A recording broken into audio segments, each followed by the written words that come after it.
Bonjour, donc on se retrouve aujourd'hui pour une nouvelle vidéo sur Machine Micro ou Machine et Ableton Live. Je fais ce tuto pour répondre à la question d'un abonné qui souhaitait enregistrer ses notes MIDI en utilisant les pads, donc le hardware de votre machine, directement dans Live. Alors pour ce faire, il faudra configurer Live et Machine d'une certaine façon, de façon à ce qu'on puisse utiliser indépendamment chaque groupe contenant un kit sur des pistes séparées dans Ableton Live. Alors pour que ça fonctionne, deux choses. Déjà, il faut que vous ayez mis à jour la version 2 de Machine, la version 2.1, parce que la version précédente, il manquera quelque chose pour que ce tuto fonctionne, donc mettez-le à jour.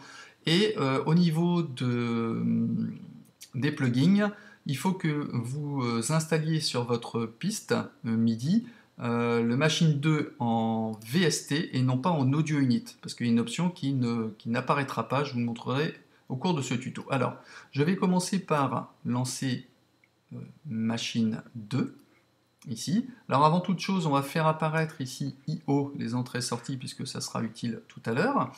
Alors, dans la technique, ce qu'on va faire, c'est on va créer un groupe qui nous servira de lien en fait, de correspondance entre le plugin Machine 2 et Ableton Live, et ensuite on aura nos kits que l'on va assigner sur des External Instruments qu'on va trouver ici. Voilà, je vais le dupliquer, je vais faire l'exemple avec deux kits. Ici on aura par exemple notre commande R, on aura notre kit 1 de machine, et ici, commande R, on aura notre kit 2.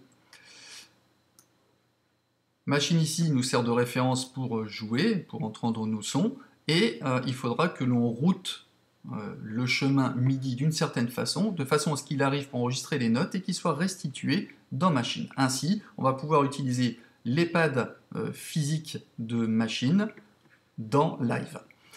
Alors, comment faire? Alors, dans un premier temps, il va falloir qu'on crée donc un groupe qui va nous servir de lien entre les deux. Alors, je vais le renommer, je vais l'appeler MIDI Externe DAW pour Digital Audio Workstation, en gros le séquenceur.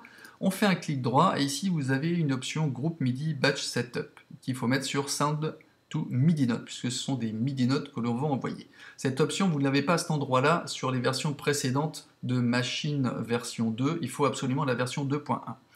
Donc voilà. Alors qu'est-ce qu'on va faire? Ça, c'est la première chose la plus importante. La deuxième chose, c'est on va aller sélectionner. Alors, on va déjà mettre une vue un peu plus grande, large.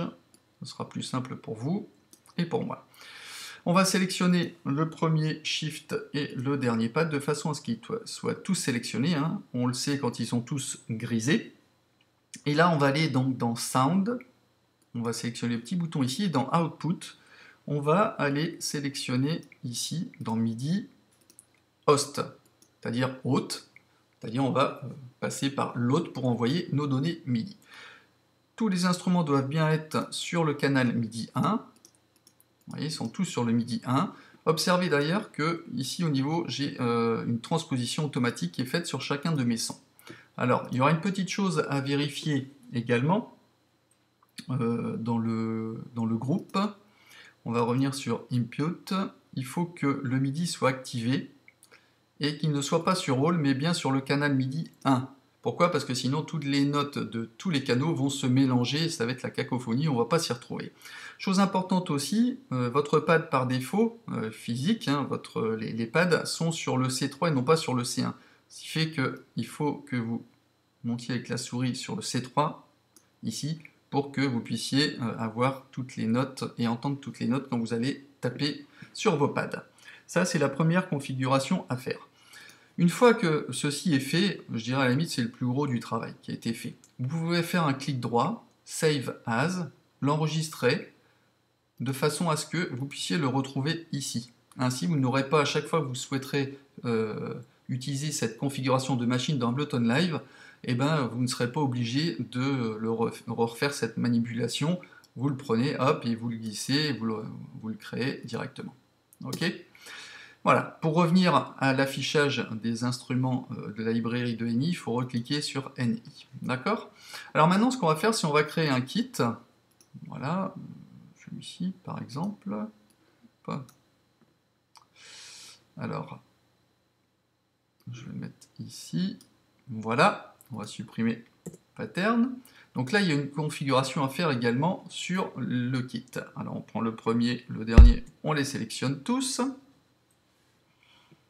On va dans Groupe, dans Impute. MIDI, il faut l'activer également, puisqu'il faut qu'on ait bien des données MIDI qui soient gérées. On va gérer donc ça sur le canal MIDI 2, puisque le premier, il est réservé au lien entre machine et Ableton Live. Et ce kit-là, lui, on va dire, tu vas travailler sur le 2. Bien évidemment, il faut router en C3 également, pour qu'au niveau des pads, ça corresponde au groupe supérieur, qui gère tout. Voilà, je dirais, à la limite, ça, c'est assez simple à comprendre. Et dans le output, ici, au niveau de l'audio, on aura des sorties à gérer séparément, sur l'externe 2 pour le kit 2, sur le 3 quand on aura un autre kit. Pour l'instant, je le laisse sur master, parce que si je change l'externe sur 2, quand je vais jouer et vous faire une démonstration, ça ne va pas fonctionner. Alors, ici, donc j'ai bien mon son. Si je mets directement sur la externe 2, ça va pas marcher. Donc ça, on le fera tout à l'heure. Donc là, je dirais que mon kit est prêt à être utilisé. Je vais créer un deuxième kit, par exemple, pendant qu'on y est. Hop. Niveau pattern, je supprime. Je sélectionne le premier, le dernier. Donc dans le groupe, dans le Impute, on active le MIDI et on les met tous sur le canal MIDI 3 avec la route, la note de référence qui va partir à partir de C3 pour qu'on soit bien tous pareils. Au niveau de la sortie output, c'est pareil pour l'instant, je laisse sur master. Très bien. Maintenant, il va falloir faire correspondre nos kits dans Ableton Live. Alors, je retourne ici. Le MIDI from, ça vient de machine. Ici, machine 2. Alors, c'est là où je tenais à préciser justement une chose qui est importante. Au niveau des plugins, si vous avez mis Audio Unit pour machine, et machine 2 n'apparaîtrait pas ici. Alors que si vous le chargez en VST, machine 2 apparaîtra bien ici. Ok. Alors ici, donc quoi? Machine. Ici, ça va être le canal MIDI, donc le kit 1 correspond au canal MIDI 2, puisque je rappelle, le canal MIDI 1 sert à gérer la transition entre machine et Ableton Live. Donc là, MIDI 2, et ici, en output, la sortie en 2. Ainsi, ici, sur le kit, il va falloir que je sélectionne externe 2. C'est-à-dire, ça arrive ici, et ça va renvoyer le son en externe en audio par rapport à ce kit-là. Pareil pour le kit 2, machine 2, ici, machine, le canal MIDI, donc 3 ici, et en sortie 3. Donc là, je vais mettre sur le deuxième, je vais mettre sur la sortie 3. Je reviens sur mon groupe qui gère tout, et ici, quand j'active l'enregistrement sur une piste, c'est-à-dire sur le kit 1, je devrais pouvoir jouer avec mon kit 1. Et si je sélectionne, j'arme la piste en enregistrement sur le kit 2, je devrais avoir le kit 2. Maintenant, c'est simple, il n'y a plus qu'à enregistrer. On va mettre le métronome.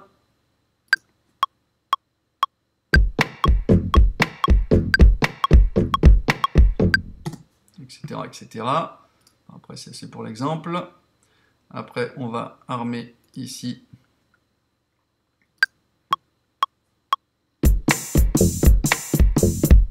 Etc. etc. Et là, maintenant, bon, j'ai pas joué en synchronisation, mais on relance les deux. Très bien. Ainsi, donc, en résumé, on crée un groupe qui fait le lien entre machine et Ableton Live. On crée donc forcément le plugin machine qui nous sert de référence, un external instrument ou deux ou plus en fonction du nombre de kits que vous aurez à avoir, et puis c'est tout. Donc c'est assez simple. Après, vous n'avez qu'à retourner ici une fois que vous avez sauvegardé. Dès que vous ouvrez machine et que vous souhaitez travailler dans cette configuration là, Vous prenez votre configuration, vous la faites glisser ici, et après vous créez vos kits avec autant de pistes external instruments que vous aurez de groupes ou de kits à gérer. Voilà, bah c'en est tout pour ce tuto, j'espère qu'il n'a pas été trop compliqué. N'hésitez pas à me laisser des commentaires, je vous dis à bientôt pour un nouveau tuto. Allez, ciao!